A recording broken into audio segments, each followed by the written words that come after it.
Family. Family.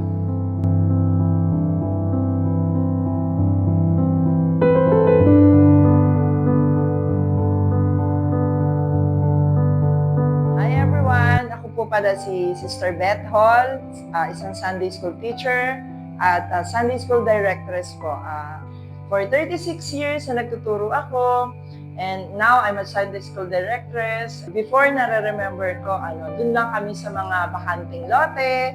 Tapos ang merienda lang ng mga bata, biscuit at saka sunny orange. Ngayon, syempre, mas improve na siya, di ba? And lagi kaming nag-youth camp. And ang DBBS din, ganun din sa ating mga kapitbahay sa church.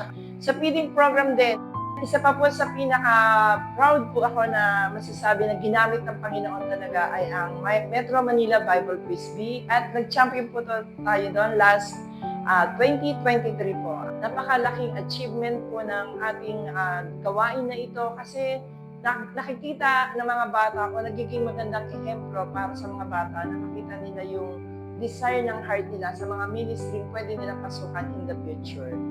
Masaya po ako sa nangyayari sa akin dito sa church. Values na natutunan ko dito ay napakabuti ng kanilang mga puso at napakamatalungin in every way. Hello, ako pala si Kuya Omar Mercado. I'm part of the deacon here at Church of Christ Pembo. Marami akong nakitang pagbabago. Simulan natin sa church building. Natin nakikita ko na mayroon pa itong puno sa tabi, tapos naka-plywood lang, tapos naka-yero lang, tapos na walang ceiling. Pero ang dami-daming tao na umaatin sa church until nag-build siya, nag-develop.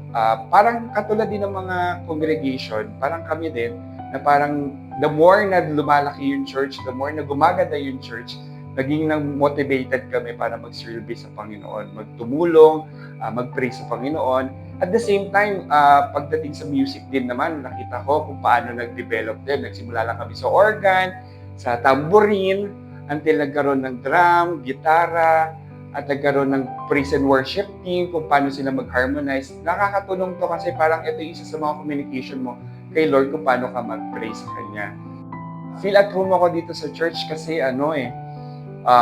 welcome ako dito. As in, kahit sino pwede ko lapitan, kahit sino pwede kong kausapin, and nandun yung respeto, nararamdaman ko yung respeto at tawag kuya, ate. So, nandito, nagkakaroon din ako ng family dito. Second family to be considered with. Hello po. Ako si Mark Justin Oba Abalos. Akala ko ito lang yung church. Akala ko every time pumunta ako sa church kasi kailangan ko lang. But, nung mas nag-grow ako, mas naging matured ako spiritually. Nakatulong sa akin yung church as a family na rin. Mas nagiging help tong church natin to comfort people din. May mga activities namin sa church, activities natin, no? Yung simula pa lang DBBS, yung camps and seminars na ina-attendan natin. Nagtulong siya sa akin in growing my faith and nakakatulong din siya sa akin in sharing that faith to other people na nakikita din nila kung ano ba talaga yung church na meron tayo dito sa Pembo. Sobrang grateful ako na lumaki ako and na take care ako ng iba't ibang klase ng tao. Ito ako ngayon dahil sa mga tao sa Pembo. Happy 44 years of evangelism and faith building At Church of Christ at Pembo. Happy anniversary!